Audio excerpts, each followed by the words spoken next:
Você sabe o que é síndrome de Asperger? Você sabe de onde vem esse nome? Você sabe quais são as origens das pesquisas sobre autismo? É sobre isso que a gente vai falar depois da vinheta.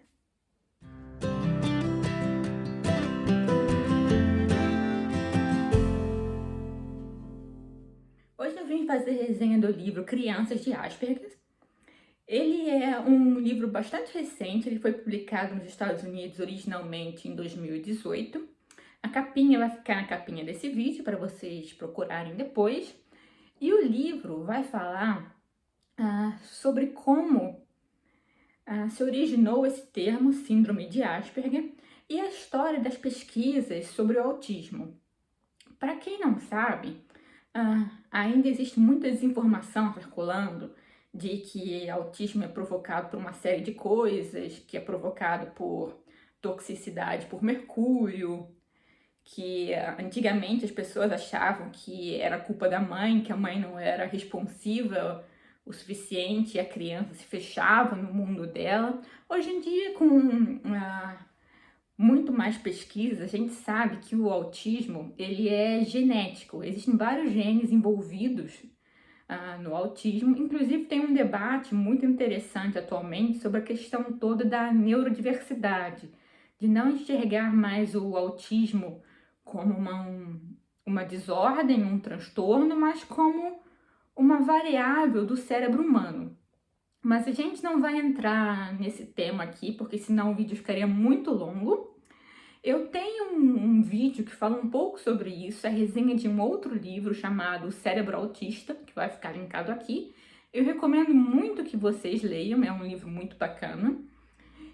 Mas nesse vídeo aqui a gente não vai entrar muito nos pormenores do que é autismo, de tratamento para autismo, desse tipo de coisa. A gente vai falar da história da pesquisa sobre o autismo, principalmente sobre o Hans Asperger. Quem não conhece, ele foi o nome que ele foi o homem que deu o nome ao que ele chamou de síndrome. Ele era um médico austríaco que viveu ali no período do nazismo e ele trabalhava como diretor de uma clínica de educação especial. Então, muitas crianças chegavam ali para ele e ele foi percebendo que havia muitas coisas em comum entre essas crianças.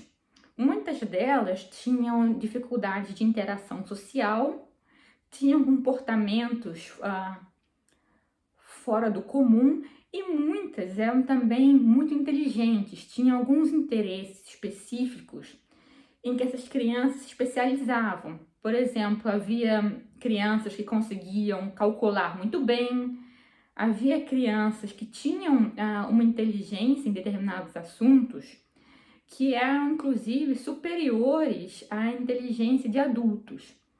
E o Hans Asperger, ele foi catalogando isso, foi documentando essas características dessas crianças. E muitos anos depois, lá pela década de 80, esse trabalho dele foi redescoberto e essa faceta do autismo, essa síndrome de Asperger, que é geralmente conhecida como autismo leve, aquele autismo que as pessoas são geralmente independentes, conseguem fazer tudo ou a maioria das coisas sozinhas, geralmente têm interesses específicos, uma inteligência ou no nível médio ou acima da média. Então, esse tipo de autismo leve foi batizado de síndrome de Asperger por conta desse pesquisador, o Hans Asperger. Agora, essa nomenclatura é muito problemática.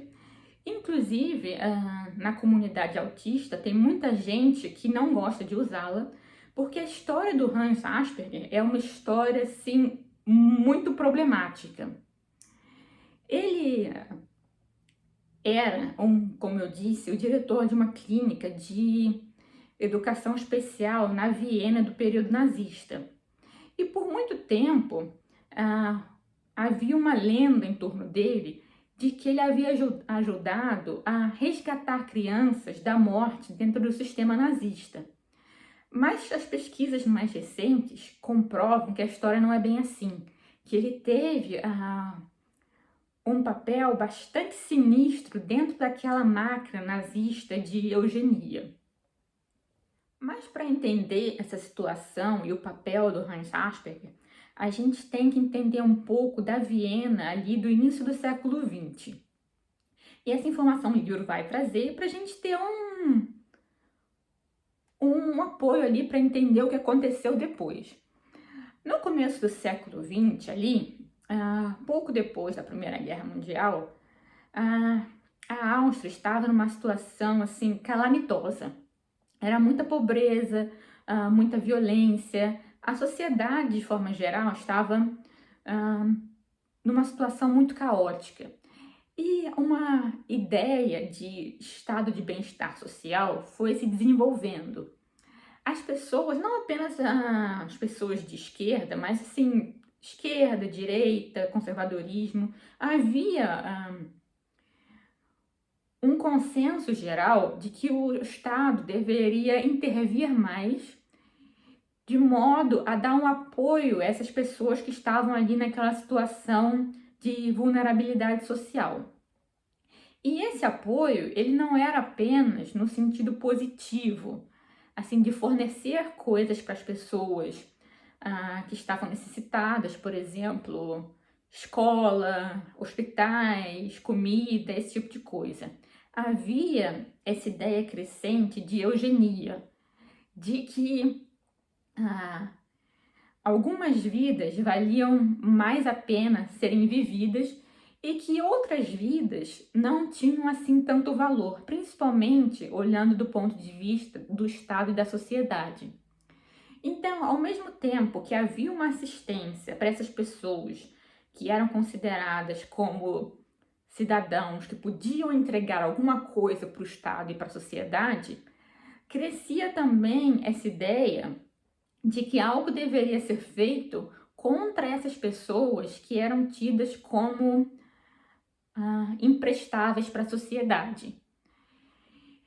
E essa ideia, ela foi avançando, então não é uma ideia que o nazismo ele não criou essa ideia de eugenia, de que algumas vidas valem mais, que outras valem menos. Era uma ideia que já estava circulando ali na Europa no começo do século XX, e não apenas na Europa, nos Estados Unidos também. Era uma ideia assim, que tinha aprovação de praticamente todos os setores da sociedade. Ao mesmo tempo, começaram a surgir, como eu disse, medidas da chamada eugenia positiva. Positiva aqui não no sentido de ser moralmente correta, mas no sentido de fazer algo ativamente para aquelas pessoas que eram consideradas como tendo algum valor social. Então, foram criadas, por exemplo, escolas de educação especial para trabalhar com crianças tidas como problemáticas, mas que ainda podiam ser salvas e podiam ser reintegradas ali na sociedade. Mas conforme a situação política foi se desenrolando e o nazismo foi ganhando poder até ele tomar a Áustria, essa ideia de eugenia, ela foi se institucionalizando ainda mais. Havia, como eu disse antes, uma intervenção forte do Estado, aliás, uma intervenção cada vez mais profunda na vida dos cidadãos. Junto com esse auxílio vinha também uma perda de privacidade, de autonomia por parte das pessoas, e isso foi crescendo, até culminar ali naquele Estado nazista. E esse Estado nazista, ele aprofundou essas medidas de eugenia que já estavam sendo implementadas na Europa antes. O que o nazismo fez, então, foi criar uma imensa máquina burocrática de modo a, primeiro, recolher uma quantidade assim absurda de informação acerca de todos os cidadãos, e também implementar uma padronização social, não apenas no sentido racial, biológico, como a gente aprende nos livros de história, também nesse sentido, mas a padronização nazista, ela abarcava todas as áreas da vida humana. Então não bastava você ser, por exemplo, ariano, saudável e defensor do regime. A padronização chegava a um tal ponto que havia uma padronização também no modo de sentir e no modo de se relacionar com os outros. Havia uma ideia muito forte que, como eu disse, não foi criada com o nazismo, mas o nazismo fortaleceu muito essa ideia de que um espírito coletivista era um sinal da saúde mental da pessoa. Então, se você tinha uma maneira de se relacionar, como muitas crianças autistas, que não tinha esse foco tão intenso em ser parte de um grupo, de adequar os seus sentimentos, os seus pensamentos àquele espírito coletivista, aquilo era visto como uma desordem.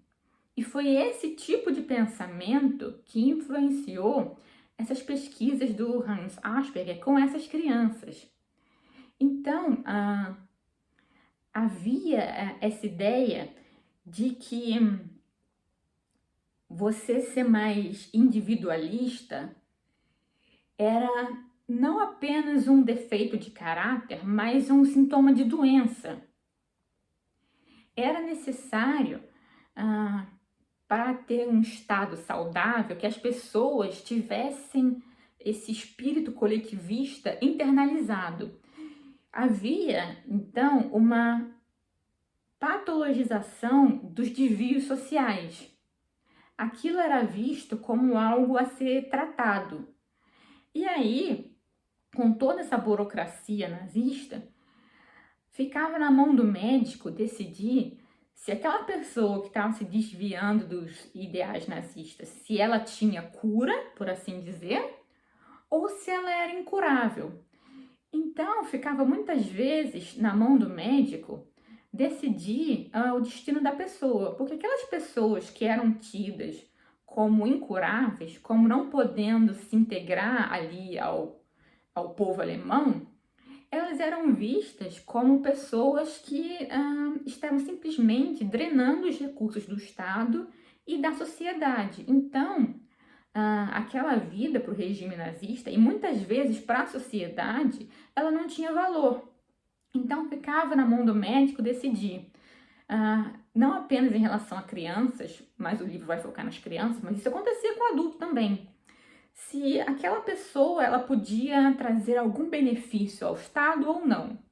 No caso do Hans Asperger, ele salvou algumas crianças dessa morte certa porque ele via nelas talentos que ele achava que seriam produtivos para o Estado e para a sociedade. Mas ele também entregou muitas crianças para a morte porque ele achava que essas crianças não poderiam se integrar na sociedade desse modo que o sistema nazista achava que era saudável e bom. E muitas vezes, assim, as decisões que ele tomava eram praticamente arbitrárias. Se você pegava, por exemplo, exemplos de meninos e meninas que muitas vezes apresentavam aquelas mesmas características de autismo, ele despachava as meninas para a morte, considerava as meninas inúteis para a sociedade, e aqueles meninos em que ele via interesses que podiam ser produtivos, ele dava um diagnóstico mais positivo, e aquela criança se salvava. E assim, não se pode dizer que ele não sabia o que acontecia com essas crianças para quem ele dava um diagnóstico negativo, porque ele estava, assim, imerso naquela burocracia eugenista da era nazista, e ele tinha contato diário com pessoas que eram responsáveis por esses centros de assassinato de criança. assim, não contato esporádico, contato de trabalhar assim no mesmo prédio, na sala ao lado.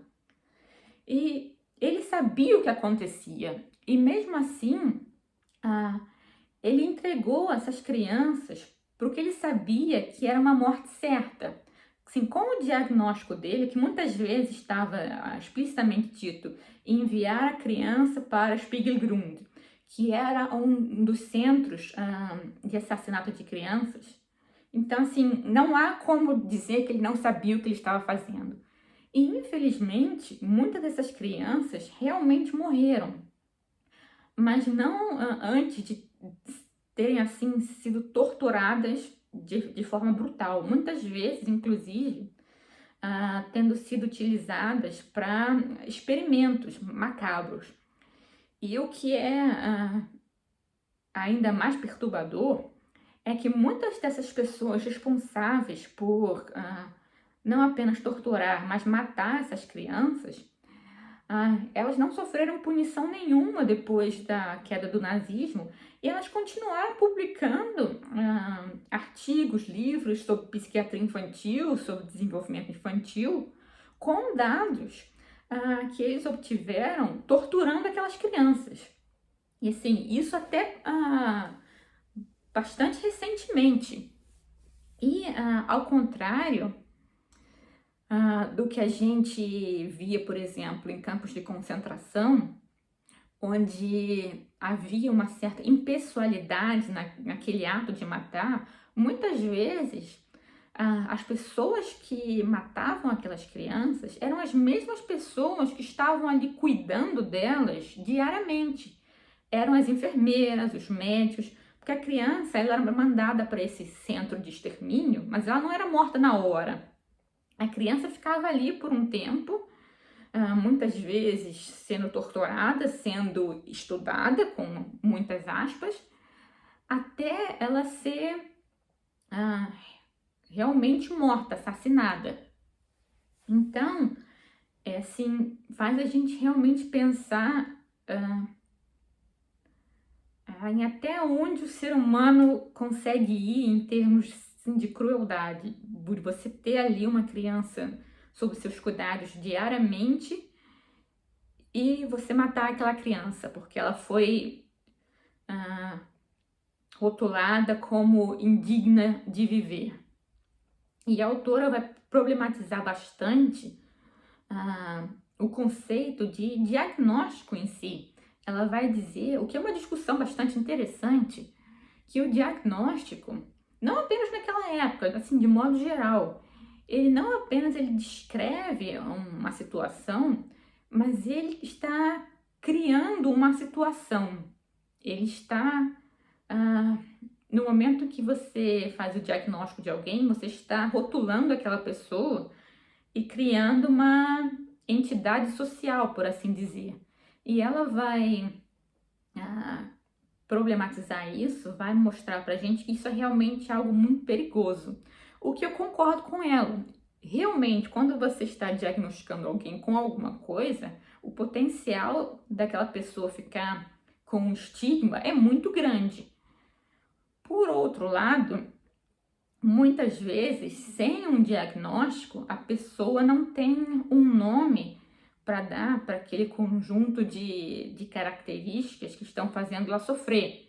E muitas vezes o diagnóstico é o que dá acesso a vários tipos de tratamento e de recursos que fazem com que aquela pessoa possa viver melhor. Então, assim, é uma questão bastante complicada. Você não pode dizer, na minha humilde opinião, a gente não vai mais diagnosticar ninguém, a gente vai aceitar a diversidade humana pelo que ela é, todo mundo é diferente, ninguém precisa ser patologizado, quando na verdade a realidade é mais complexa do que isso. Mas eu acho bastante pertinente essa crítica que ela faz ao poder do diagnóstico, principalmente nesse sentido de diagnosticar o desvio social como uma patologia. Ela vai, inclusive, definir o regime nazista como um estado diagnóstico, um estado cujo modus operandi era fazer um diagnóstico da população. E com base nesse diagnóstico, decidir quem era útil, quem era digno de viver e quem não era. E assim, muitas pessoas morreram durante esse período. A gente é mais familiarizado com as mortes nos campos de concentração, o genocídio dos judeus e de outras minorias étnicas, mas aconteceu também esse genocídio de pessoas deficientes, tanto adultos como crianças, e o número assim não é de se desprezar, não. O que é talvez ainda mais perturbador é que isso não era realmente um segredo para a sociedade da época.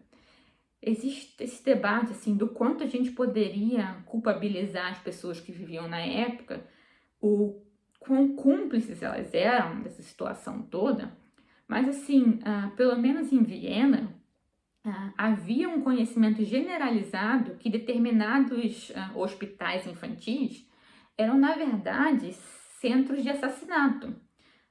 Assim, não era uma coisa que pouca gente sabia, era uma informação generalizada.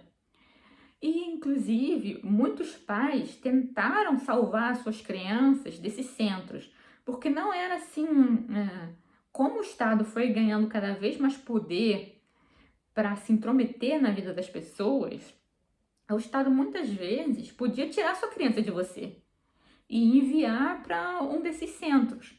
E muitos pais tentaram salvar os filhos.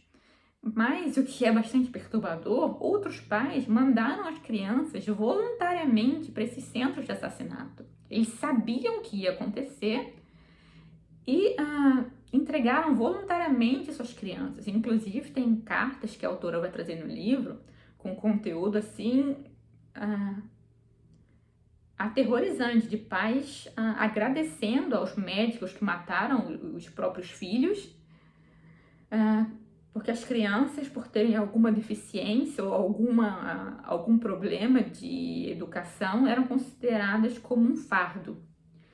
Assim, é um livro bastante pesado, mas eu acho que é um livro que todo mundo deveria ler. É uma história que tem que ser lembrada, não é uma coisa que a gente deva esquecer, mas é pesadíssimo.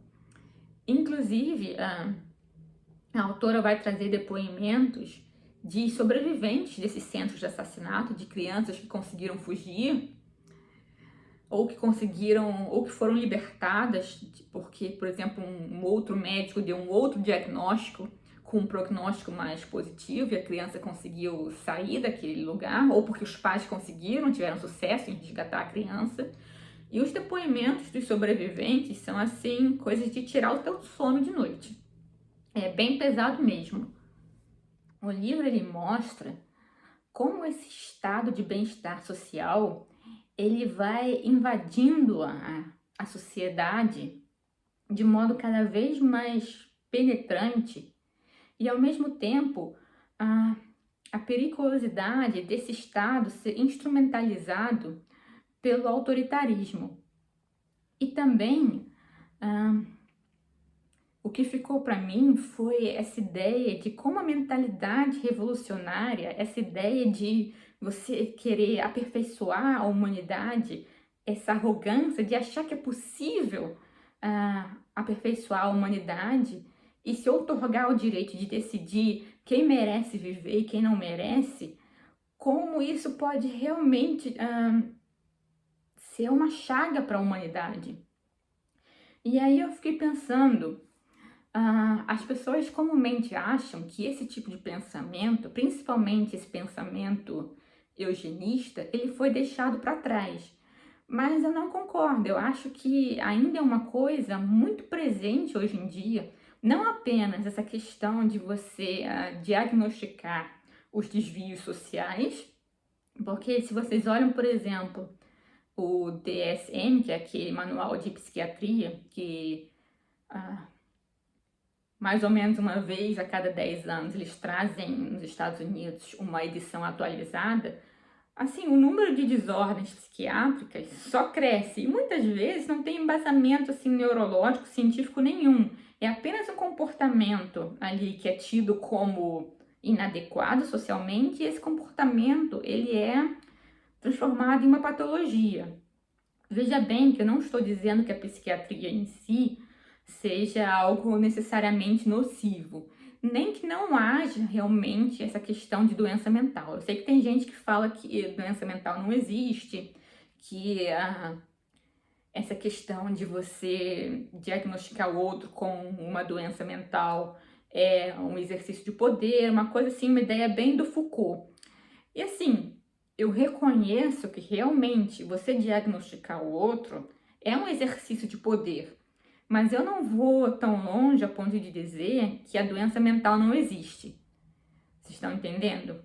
É realmente uma questão bastante complicada, porque ela pode. Essa capacidade, esse ato de diagnosticar, ele pode trazer muito benefício e ele pode trazer também muito malefício, não apenas para aquela pessoa em particular que está recebendo o diagnóstico, mas para a sociedade de modo geral. Mas voltando ao que eu estava dizendo, esse pensamento eugenista, ele ainda está em nós. Vou dar apenas um exemplo. Eu não me lembro qual foi o país, acho que foi Islândia ou então algum país da Escandinávia, que eles estavam comemorando que estavam nascendo menos crianças com síndrome de Down. Mas o motivo dessa redução no número de nascimentos de crianças com síndrome de Down é porque havia acesso para as mães de testes pré-natais e a maioria, quando recebia o diagnóstico de que a criança ia nascer com síndrome de Down, abortava. E assim, eu não considero isso motivo nenhum para comemorar. Eu também não considero que uma sociedade com menos pessoas com síndrome de Down seja algo necessariamente positivo. Veja que eu não estou dizendo que seja fácil cuidar de uma criança com deficiência. Mas essa ideia de que a vida da pessoa com deficiência vale menos do que a vida de uma pessoa sem deficiência ainda está muito presente em nós, não apenas nesses países que eu citei aqui. Inclusive, vocês podem dar um Google, porque isso foi notícia, saiu até em jornal e tal, vocês podem procurar, procurem aí síndrome de Down, aborto, Islândia ou Escandinávia, que vocês vão achar aí o link da notícia. Se eu conseguir encontrar de novo, eu boto aqui na caixa de informações. Mas essa ideia, como eu disse, ela ainda está presente no mundo todo. Existem, inclusive, sociedades que quando a criança nasce com deficiência, inclusive algumas tribos aqui no Brasil, a criança é morta. E, obviamente, que é um crime contra a humanidade, mas esse pensamento ainda está em nós. E eu acho que também por esse motivo, esse livro é altamente recomendável. É fácil a gente dizer, nossa, as pessoas ali daquela época eram desumanas. E eram realmente. Agora, o quão mais humanos nós nos tornamos é a pergunta que fica aqui. E também, como o coletivismo, que ironicamente prega esse amor pela comunidade, essa ausência de egoísmo, esse cuidado com o próximo, muitas vezes destrói a empatia que ele está pregando. E eu vou deixar aqui para vocês fazerem as analogias com outros movimentos que a gente tem hoje em dia. Não darei nome a nenhum boi, mas acho que vocês conseguem entender, conseguem visualizar vários movimentos que têm esse caráter bastante parecido com o que a gente viu aqui nesse livro. E, como eu disse, é um livro bastante necessário, mas ao mesmo tempo perturbador. Não recomendo a leitura caso você esteja em uma situação delicada, assim, se você estiver grávida ou com depressão ou alguma coisa do tipo. Recomendo que você deixe a leitura para uma outra época, mas de qualquer forma é um livro altamente recomendado. São mais ou menos umas 300 páginas, muito bem pesquisado. A autora, inclusive, é historiadora, especialista nesse período e nessa região. Então, é um livro realmente muito bem feito, que eu recomendo muito. Vocês me contem aqui abaixo se vocês já leram, se vocês conhecem similares, certo? Se vocês têm algum outro livro para indicar. Se eu conseguir achar, eu vou ler com muito carinho, mas assim, para quem não sabe, eu moro na Áustria, então é difícil às vezes eu ter acesso aos livros que vocês indicam, mas se eu conseguir achar, eu vou ler com todo prazer, certo? Não se esqueça de deixar o seu joinha nesse vídeo, de comentar e compartilhar, porque vocês sabem que o YouTube não divulga esse tipo de vídeo, então eu conto aqui com a ajuda de vocês, certo? Estamos quase chegando aos 1000 inscritos, por favor, me ajude, certo? É isso, eu agradeço a atenção de vocês e a gente vai se ver no próximo vídeo. Beijo, até a próxima!